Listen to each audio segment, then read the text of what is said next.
Home was the place where everybody knew each other. Where neighbours always helped each other. Where everybody was your friend. The front door always opened wide for callers. People's pockets always open to somebody in need. Home was a neighbourhood where everybody was welcome. We never lived in fear. Until the Troubles, everybody got along. The grocer was so kind when Mommy had no money. He let her pay on tick, just a bit a week. Home was all the streets where the children played with friends. Kick the tin. And tig. Football. Hopscotch. And throwing spiky snowballs and sliding on the ice. Home was a 2-up. 2 down. Home was a family of 13 gathered round the oven. Home was snow right up the hallway one winter. Home had a tidy, quiet front room for special visitors. Home was egg cups on the doorstep for the milkman to protect the milk from the pecking birds. Home was your own small patch of garden, fed by the leavings from the rag and bone man's horse gathered in the bucket when he'd gone. Home was the radio chittering all day with your father dancing in the hall to Irish country music. Home was a record player whirling, the teapot always full. Home was our mam ironing stains out with a sheet of smooth brown paper. Home was the tin bath shared by all the family. No one wanted to be last. Home was the kitchen table where everybody gathered, sipping vegetable soup. And barley. With creamy champ. And loads of butter. And Mommy's soda bread fresh off the griddle. Spread with homemade damson jam. Home was the Sunday roast with all the trimmings. Where wee boys pushed their tin cars under the table. Home was goose for Christmas. Dolly mixtures and my favourite, fries cream. And Mummy's Christmas cakes and puddings prepared months before and smelling heavenly. Home was where Mummy cooked for the countryside. And could make a feast out of nothing. If home was a farmhouse, there might be the stench of slurry or the fresh, sweet smell of hay. Home was the place where folk were born and nursed, where Granny Black had a cure for almost every ill, where women worked at home and not outside of it to take care of their families if anyone was poorly. Home was the Lurgan houses where Martha Smith delivered babies. Hardly anybody could pay her the 2 shillings, so she worked for almost nothing in her kindness.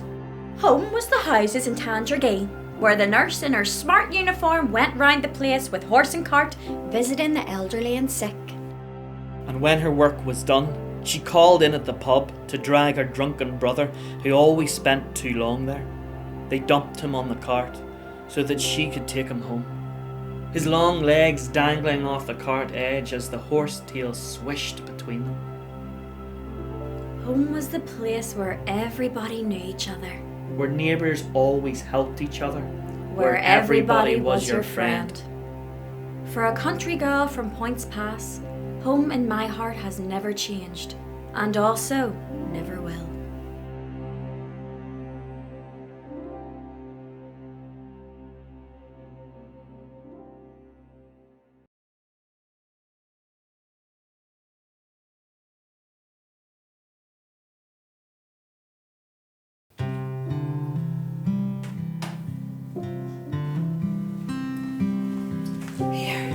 That should warm me up. It's a cold one out there today. It is, aye. Them cows weren't for moving this morning either. Oh, big Bessie's becoming as stubborn as a bull. You know, I think she might be calving. So we were cracking up to have a wee look at her. Oh, I'm heading into Antrim town later on to pick up a parcel from the post office. I'll be passing by the vets. Sure, I'll call in and see if Joey'll call. What time are you back from school? Well, it's Friday. They usually let us out a wee bit early, so I'll say I'll be back on the farm for about 3. Well, I'll ask him to call in at 3 then. Well, come on, you two, get a move on. You're going to be late for school. Oh, don't worry. Me and Jean found a wee shortcut. Cut about 15 minutes off of our walk, didn't it, Jean? Yeah, it was genius. We just cut through McCready's side field beside the forest. Aye, you better watch out Willie McCready. You don't want to be going into his field, or that'll be the Indies. Oh, you look tired, son. I've been up since about 3:30 looking after the cows. I'm so proud of you, Matthew, son. I didn't know what I was going to do after your father died. I thought that would be the end of us, the end of this farm, the end of our wee life. But you stood up, became a man. You learnt everything so quickly. You're so strong, my wee rock. Well, as Dad always said, 2 types of learning on the farm. The kind you had to get to live and the kind you have to live to get. Me and Jean are blessed to have you. What would we do without him, eh, Jean? Well, for one, we wouldn't have to wash his dirty socks. I don't know how you get these so dirty. Never mind those. You want to see all the stuff I have to clean? You'll be washing all day, Mum. Sure, that's what Fridays are for.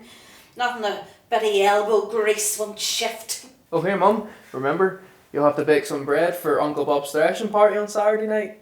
Don't you worry. I've bought all the ingredients.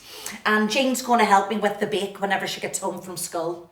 I love baking. The place is going to smell lovely.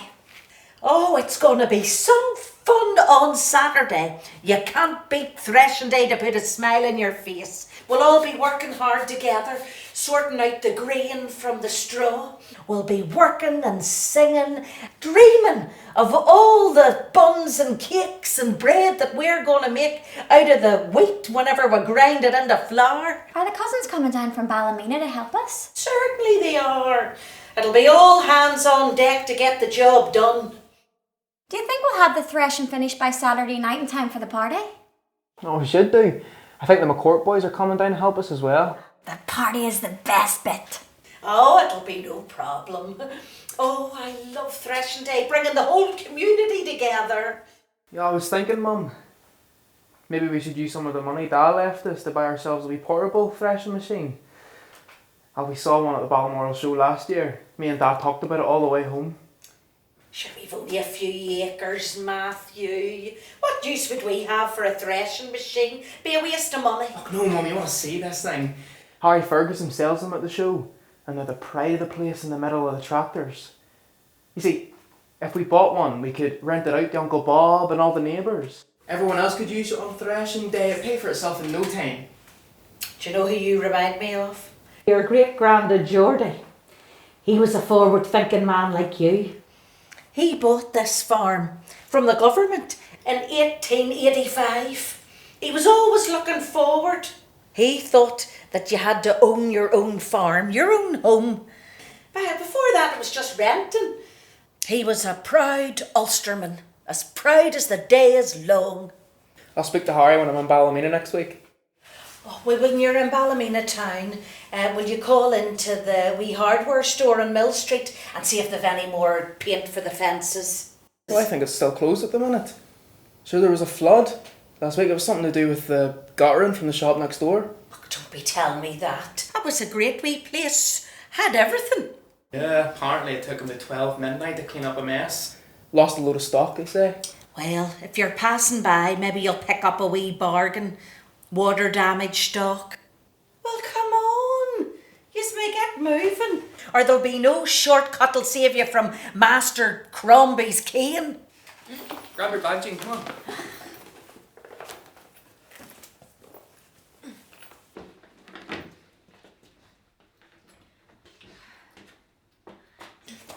See you later, Mum. Come on, I'll race you the first 10 minutes. Come See you, Mum. See you too. Be good.